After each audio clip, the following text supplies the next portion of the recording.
본문 19절을 보시면 너희를 위하여 보물을 땅에 쌓아두지 말라고 했습니다. 이게 무슨 뜻일까요? 일반적으로 보물을 쌓는다는 말은 재물을 모으거나 부자가 되는 것을 말합니다. 재물을 모으거나 부자가 되지 말라는 뜻으로 하신 말씀일까요?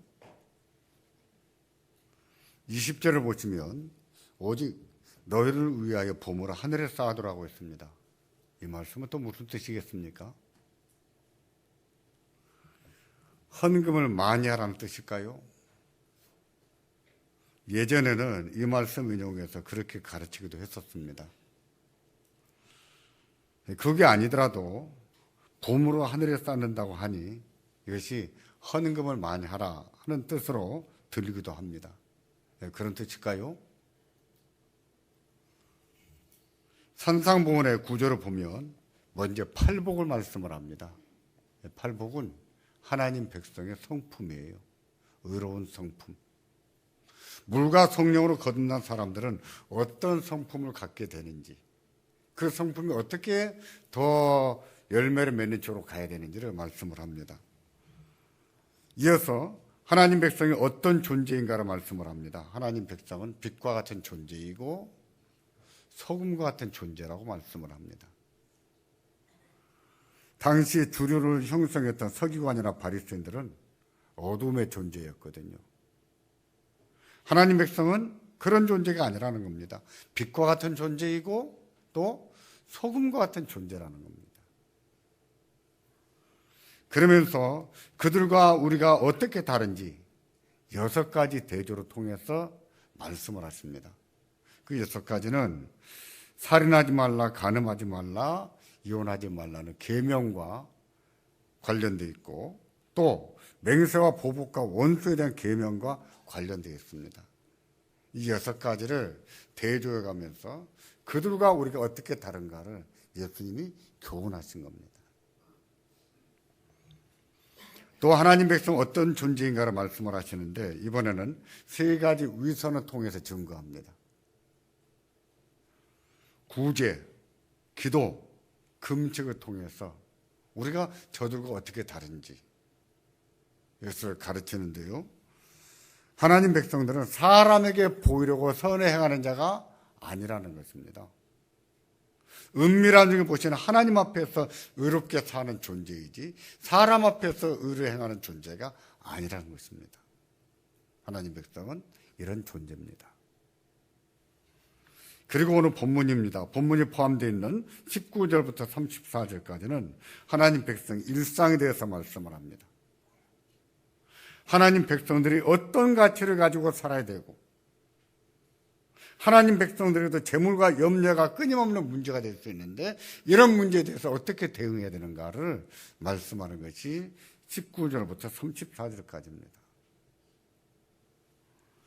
그리스도인의 삶에도요, 돈은 굉장히 중요합니다.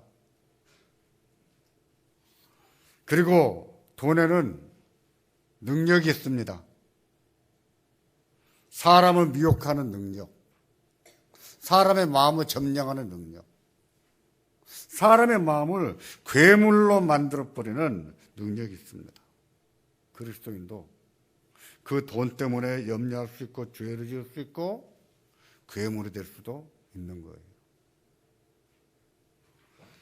본문은 그와 같은 일상에 관해서 말씀을 하면서 말씀을 하는 것인데 그런 말씀을 하면서 너희를 위하여 보물을 땅에 쌓아두지 말라고 한 것입니다. 또 너희를 위하여 보물을 하늘에 쌓아두라고 말씀하신 거예요. 이게 무슨 뜻일까요? 이게? 이 말씀을 다루기 전에 먼저 성경이 재물에 대해서 어떻게 말씀하시는가를 참고하겠습니다. 성경은 재물과 부 자체를 부정적으로 말하지 않습니다. 그 죄라고 말하지 않아요. 재물이나 부 그 자체는 중성이에요. 중성. 우리 문법에는 남성, 여성, 중성 이런 거 붙이지 않지만은 헬라 문법은 그렇지 않습니다. 남성, 중성, 여성이 있어서 성을 붙여요. 근데 재물이나 부는 중성이에요. 그 자체가 죄거나 그 자체가 의가 되지 않는다는 뜻이죠. 성경은 재물의 위험성, 재물의 중요성을 우리에게 많이 교훈합니다. 재물이 어떻게 위험할 수 있는지, 어떻게 중요한지를 가르쳐요. 또 재물을 주시는 분도 하나님이시라고 가르쳐요. 재물에 대한 과욕으로 시험에 들 수 있고 교만해지거나 다른 죄를 지을 수 있다는 겁니다. 반대로 재물이 없어도 문제라고 가르쳐요.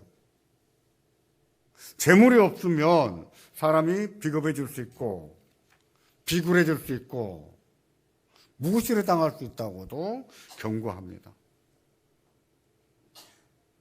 모든 사람이 부자가 될 수는 없어요. 모든 사람이 부자가 될 수는 없지만 근면하고 열심히 살아서 쓸 것도 준비하고 살아야 된다 하고 가르쳐요. 성경이 특히 잠언이 재물의 중요성이나 위험성 많이 말씀을 합니다. 가난하면 누구도 싫어한다고요? 가난하면 누구도 싫어합니까? 형제도 싫어한다. 맞습니까? 틀립니까?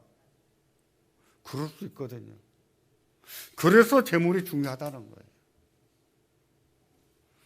이제 성경 몇 곳을 찾아보고 이런 사실을 확인해 보겠습니다. 먼저 디모데전서 6장 10절입니다. 함께 봉독하겠습니다. 돈을 사랑함이 일만하게 뿌리가 되나니 이것을 사모하는 자들이 미혹을 받아 믿음에서 떠나 많은 근심으로써 자기를 찔렀도다. 돈을 좋아하는 것, 돈을 좋아하다 보면 이것 때문에 1만 가지 죄를 지을 수 있다는 뜻입니다. 돈에 대한 욕심은 부리지 말라는 거예요. 돈 욕심 버리고 살라고 말하는 겁니다. 돈 때문에 유혹을 받아서 믿음을 떠날 수도 있고 근심과 염려가 많아질 수 있다고 하는 겁니다. 근심과 염려가 많아지면 건강할까요? 마음이 평안이 있을까요? 영혼이 평안할까요? 믿음이 평안할까요? 그렇지 않습니다. 오히려 그것 때문에 건강을 망가뜨릴 수 있고 자기의 마음도 망가뜨릴 수 있어요. 이렇게 말씀한 것은 재물에 대한 과욕을 경계한 겁니다. 재물에 대한 욕심 경계하는 거예요. 디모데전서 5장 8절을 보시면 재물의 필요성을 간접적으로 암시를 합니다. 누구든지 자기 친족, 특히 자기 가족을 돌아보지 아니하면 믿음을 배반한 자요 불신자보다 더 악한 자니라. 가족 가운데 어려운 사람이 있습니다. 친척 가운데 어려운 사람이 있습니다. 우리가 그들의 후견인이 될 수는 없어요. 그러나 그들이 어렵다면 조금씩 돕고는 살아야 되는 거예요. 부모처럼 할 수는 없지만 그래도 돕고는 살아야 됩니다. 만일 그걸 하지 않는다면 불신자보다 더 악하다고 했어요. 그러면 우리에게 우리 식구만 딱 먹고 살 만한 일용할 양식만 있으면 그런 일을 할 수 있을까요? 못합니다. 주께서 우리에게 일용할 양식을 구하게 하셨지만 또 그보다 어려운 사람들을 돕기 위해서는 더 많은 것도 필요하다는 것을 가르친 거예요. 이렇게 말씀한 것은 선한 목적을 위해서는 일용할 양식보다 더 많은 수입이 있어야 된다는 것을 간접적으로 암시하는 겁니다. 물론 경제적으로 여유가 있다고 해서 다 돕고 사는 것은 아니에요. 충분히 돕고 살 만한 여유가 있는데도 형제나 어려운 친척들을 보고 외면하고 사는 사람도 있습니다. 그런 사람은 악한 자들이에요. 하나님 앞에 심판을 받을 것입니다.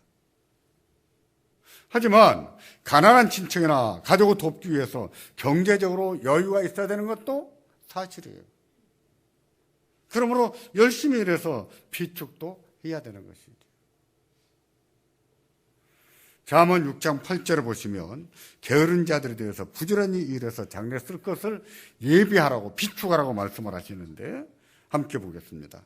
개미는 먹을 것을 여름 동안에 예비하며 추수 때에 양식을 모으느니라 했습니다. 비축한다 그랬어. 우리가 세 군만 살펴봤습니다만 성경은 재물과 부에 대해서 부정적으로 말하지 않습니다. 그 위험성과 중요성을 말씀하고 있는 것이죠. 오히려 말입니다. 선한 목적을 위해서는 더 열심히 일하고 저축도 해야 될 것을 말씀하는 것입니다. 그러므로 보물을 땅에 쌓아두지 말라고 했다고 해서 재물에 대해서 부정적으로 생각해서는 안 됩니다. 하늘에 쌓으라고 해서 재물을 꼭 헌금으로 라고 생각해서는 안 되는 것이지. 그러면 무슨 뜻으로 이 말씀을 하셨을까요? 본문 6장 19절을 같이 봉독하겠습니다. 너희를 위하여 보물을 땅에 쌓아두지 말라. 거기는 좀과 동록이 해하며 도적이 구멍을 뚫고 도적질 하느니라. 보물을 땅에 쌓아두지 말라는 것은 금지 명령입니다. 하나님의 교훈은요, 금지와 명령이 있어요. 금지는 부정적인 것이고 명령은 긍정적인 것이지요. 금지는 뭐냐면 해서는 안 되는 거예요. 했다가는 어떻게 된다고요? 했다가는 제가 늘 말씀드리죠. 금지는 뭐예요? 했다가는 엎어먹는 거예요. 했다가는 엎어지는 거예요. 그래서 엎어지는 사람들이 많습니다. 어떤 사람은 40대에 엎어져요. 어떤 사람은 50대. 하지 말아야 될 것을 60대, 70대에서 그 나이에 엎어진 사람도 있어요. 재기가 불가능해요, 그 사람들은. 금지예요. 금지는 선택사항이 아닙니다. 해서도 되고 안 돼도 되는 것이 아니에요. 절대적인 요구입니다. 반드시 해야 되는 거예요. 반드시 하지 말아야 될 것.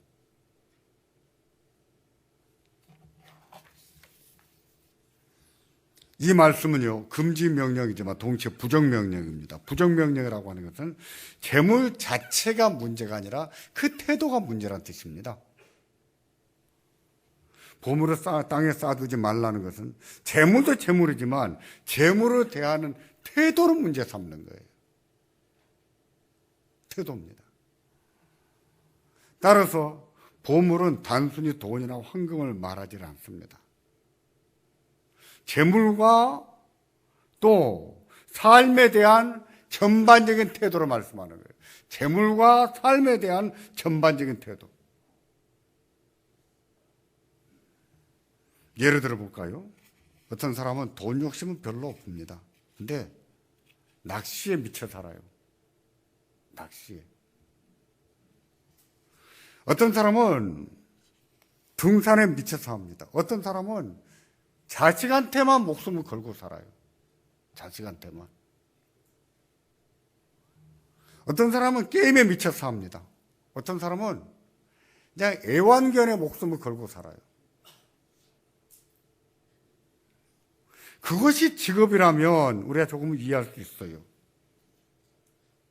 근데 그것도 아닙니다. 근데 거기에 목숨 걸고 거기에 최고의 가치를 두고 거기에 마음을 다 뺏기고 사는 거예요.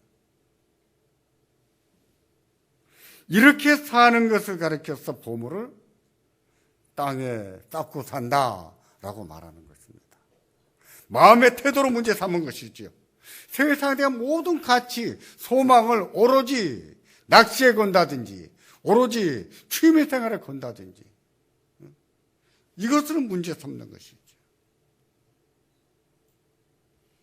그런 사람들에게는 낚시가 보물이고 강아지가 보물이고 자식이 보물이고 하겠지요.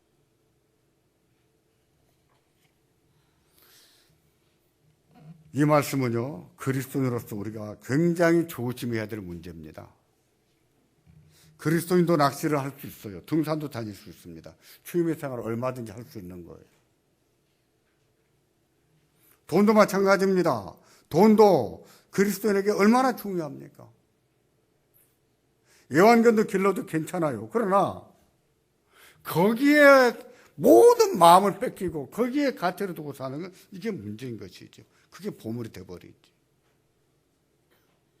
그렇게 살다 보면 그것 때문에 우리 영혼과 인생이 좀먹을 수 있습니다. 그것 때문에 경건과 믿음이 좀먹을 수 있어요. 그렇게 되지 않도록 주의해야 된다는 겁니다. 만일 이런 경고를 무시한다면 그것 때문에 큰 곤란을 당할 수 있습니다. 취미생활 때문에 곤란을 당할 수 있어요. 갯바위에서 낚시하다가 밀물에 들어온 것도 모르고 자기가 고립된 것도 모르고 낚시하다가 파도에 맞아 죽는 사람도 있잖아요. 돈 욕심 때문에 재앙을 당할 수 있다는 것이에요.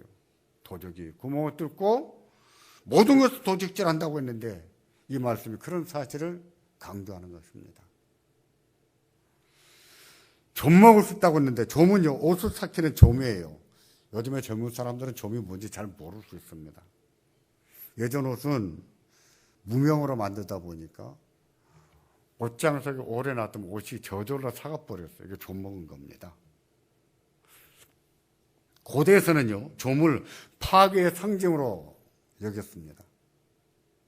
동록은 무엇을 먹는다는 뜻이에요. 동록. 헬라 말에서 무엇을 먹는다는 뜻인데 우리말로 바꾸면 부식입니다. 부식. 부식됐다, 썩었다 이렇게 말할 때 쓰는 용어인데 이 말도요, 메뚜기와 관련해서 자주 사용해요. 메뚜기와 관련해서 좀 먹다 또는 동록을 먹어 동록이 생겼다 이렇게 말할 수 있는데 이런 경우는 어김없이 하나님의 심판을 사용하는 겁니다. 심판이. 따라서 보물을 땅에 쌓아놓고 살다가는 하나님의 심판을 당할 수 있다는 뜻이에요. 때문에 24절에서는 하나님과 재물을 겸하여 섬길 수 없다 그러지 않았습니까? 근데 재물이라고 하는 말이 돈이 아니에요. 만몬입니다. 만몬. 만몬은 뭐냐면 재물이라는 뜻도 있지만 재물 귀신이라는 뜻이에요. 재물 귀신. 이 말씀은 하나님과 귀신을 겸하여 섬길 수 없다는 것이에요. 땅에다가 보물을 쌓고 사는 사람, 땅에다가 모든 소망과 모든 가치를 두고 사는 사람은 재물 귀신을 섬기는 것과 같다는 뜻이죠.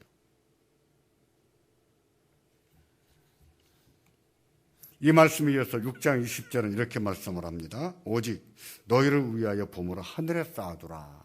어디에 쌓으라고요? 하늘에. 거기에는 좀이나 동록이 해하지 못하며 도적이 구멍을 뚫지도 못하고 도적질도 못한다고 했습니다. 따라서 잃어버릴 일이 없는 거예요. 화를 당할 일이 없습니다.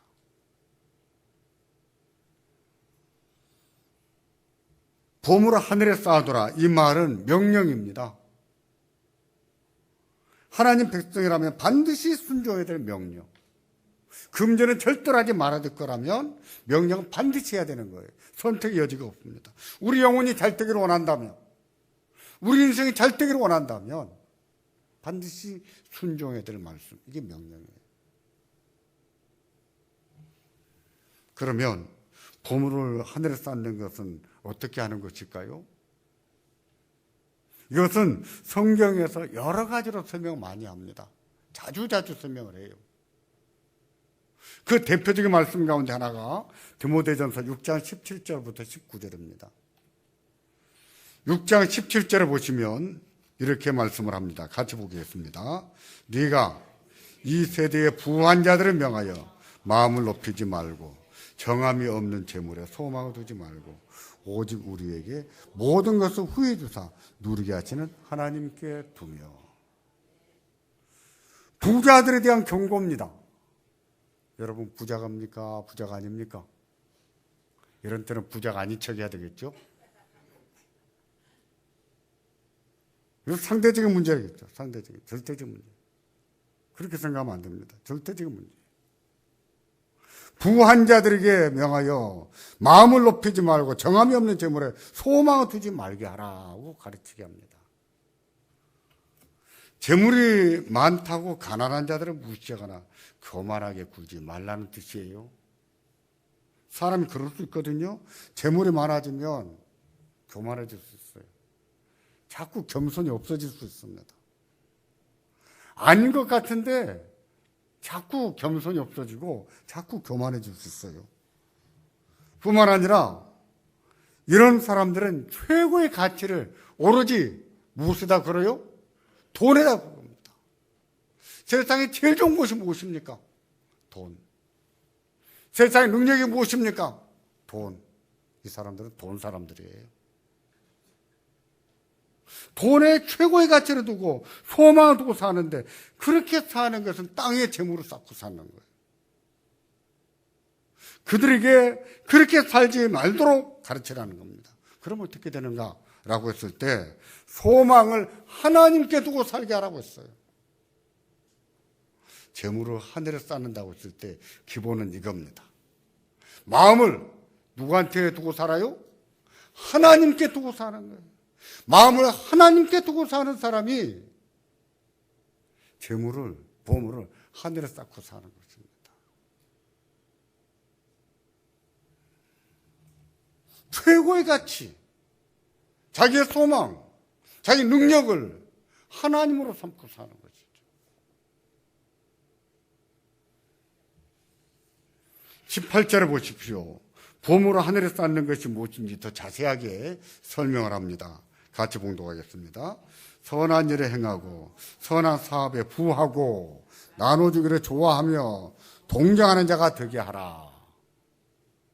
이게 유사한 말을 4번 얘기한 겁니다. 실은 다 다른 것이 아니에요. 선한 일이나 선한 사업은요, 언어가 어근이 같아요. 거의 비슷한 단어입니다.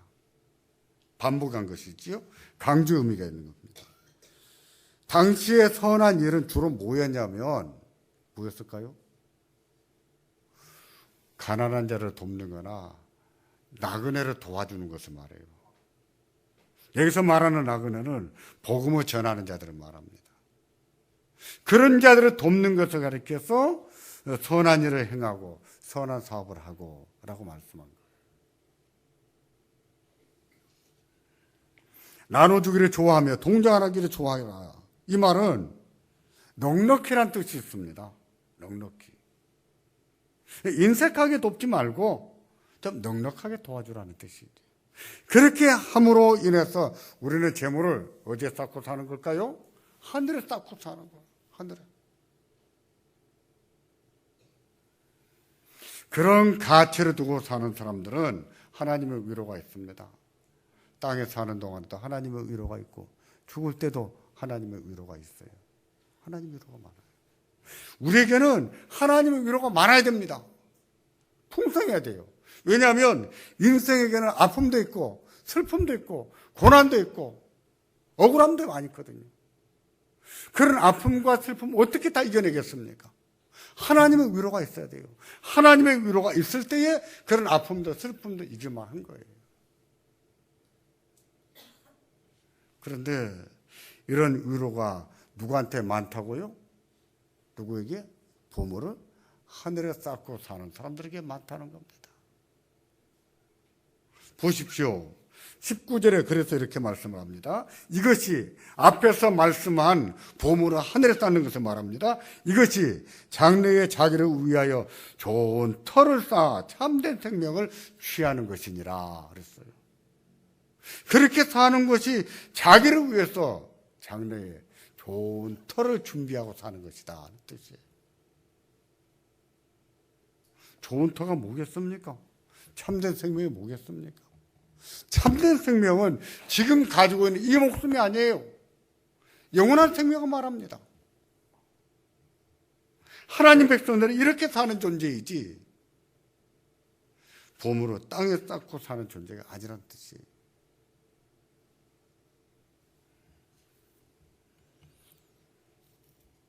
이것이 장래에 자기를 위하여 좋은 터를 쌓아 참된 생명을 취한다고 하는 것은 이 세상에 사는 동안에만 아니라 보다 궁극적으로는 하나님 나라에 들어갈 때에 우리에게 위로가 있다는 뜻입니다. 위로가 있다는 거예요. 그 위로가 우리에게 풍성해야 되는 거예요. 보물을 하늘에 쌓기를 바랍니다. 우리 마음에 인색함도 있고 아까운 마음 들지라도 하나님의 위로를 생각하고 믿음을 가지고 넘어서야 되는 거예요. 이겼어야 되는 거예요. 우리 교회는 구제연금을 하고 있습니다. 저는 1인당 1만 원 기준에서 가족이 2사람이면 한 가정에서 2만 원, 3사람이면 3만 원. 그래서 1인당 1만 원 기준에서 헌금할 것을 권장을 합니다. 어떤 분은 더 많이 해요. 그렇게 해서 지난 한 해 동안에는 약 900만 원을 모아서 교회 안이나 교회 밖에나 또 투병 중인 목회자나 이런 분들을 도왔습니다. 이거 외에도 우리는 개인적으로 우리 주변에 어려운 사람이 있다면 그대로 돕고 살아야 되는 거예요. 그것도 헌금이에요.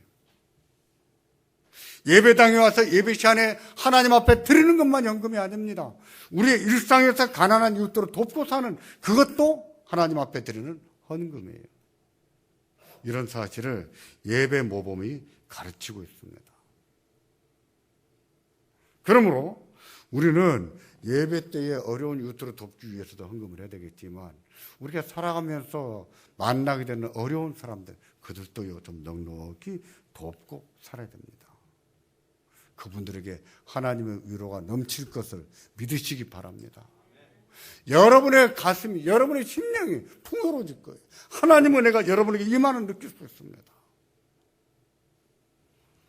누가복음 16장을 보시면 우리가 잘 아는 비유가 나옵니다. 부자와 거지 나사렛 이야기예요. 이것은 청지기 비유라고 합니다. 청지기 비유가 누가복음 16장에만 3번 나와요. 그 중에 하나예요. 부자는 하나님으로부터 재물을 위임받은 청지기였습니다. 청지기는 옛날에 어떤 부잣집에 그 집의 재산을 관리해주는 집사를 말하는 겁니다. 가정집사. 하나님이 주인이세요. 그 부자는 하나님의 집에 재물을 관리하는 집사였던 겁니다. 이것이 성경이 말하는 재물관이에요. 그런데 그의 집 앞에는 나사로라고 하는 거지가 멍석 깔고 구걸했습니다. 부잣집 앞에 사니까 좀 먹을 것 좀 주지 않을까 기대를 했는데 이게 웬일입니까? 자기 집에 날마다 잔치를 벌면서도 조금 더 도와주질 않는 거예요. 먹을 것 한 푼도 나눠주질 않는 거예요.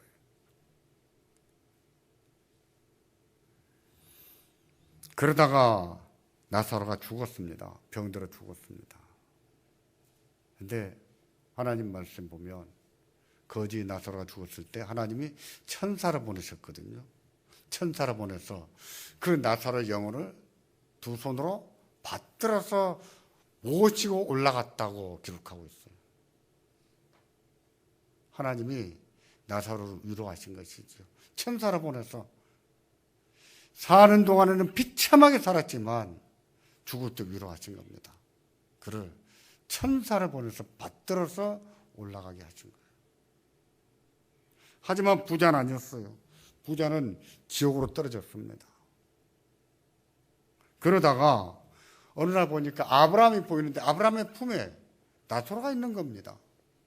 그래서 부자가 지옥에서 아브라함에게 3가지 부탁을 했지만 3가지 다 거절당합니다. 그 중에 거절하면서 한 가지 이런 말씀을 해요.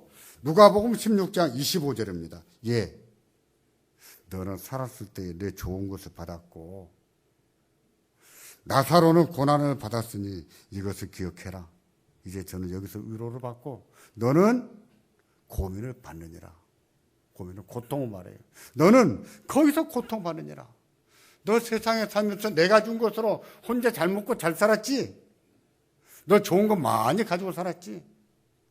내가 너희 집 앞에 나사로 하나 보냈는데 그거 하나 돌보지 않고 그냥 병들어 죽도록 내버려 뒀지? 너는 세상에서 좋은 거 받았으니 너는 이제 거기서 고통을 받는 것이다 라는 뜻이지요. 그 부자는 나쁜 청지기였습니다. 많은 재물을 땅에서 쌓아만 뒀지 하늘에 쌓고 산 자가 아니에요. 거기에 대한 벌을 받은 겁니다. 땅에서는 호사를 누렸지만 죽을 때는 위로를 1도 못 받았어요. 하나도 받지를 못했습니다. 하나님의 심판이 있었던 것이죠. 그러므로 우리가 거듭난 자라면 이런 부자처럼 살지 않는다는 겁니다. 그 인정머리 없는 부자, 그 불쌍한 나솔 하나 걷어주지 않은 부자, 그렇게 살지 않는다는 거예요. 하나님 백성은 그런 사람이 아닙니다. 오히려 하나님 주신 재물을 하늘에 두고 사는 것입니다. 하늘에 쌓고 사는. 그러기에 그런 사람들에게는 하나님의 위로가 있습니다. 장래를 위해서 좋은 터를 준비하고 사는 거죠. 하나님이 참된 생명을 주심으로 그 생명을 누리게 될 거예요. 우리에게 이 은혜가 있기를 바랍니다. 그리고 하나님께서 주시는 영원한 위로, 이 참된 생명을 누리고 살기를 주의 이름으로 축원합니다. 기도하겠습니다.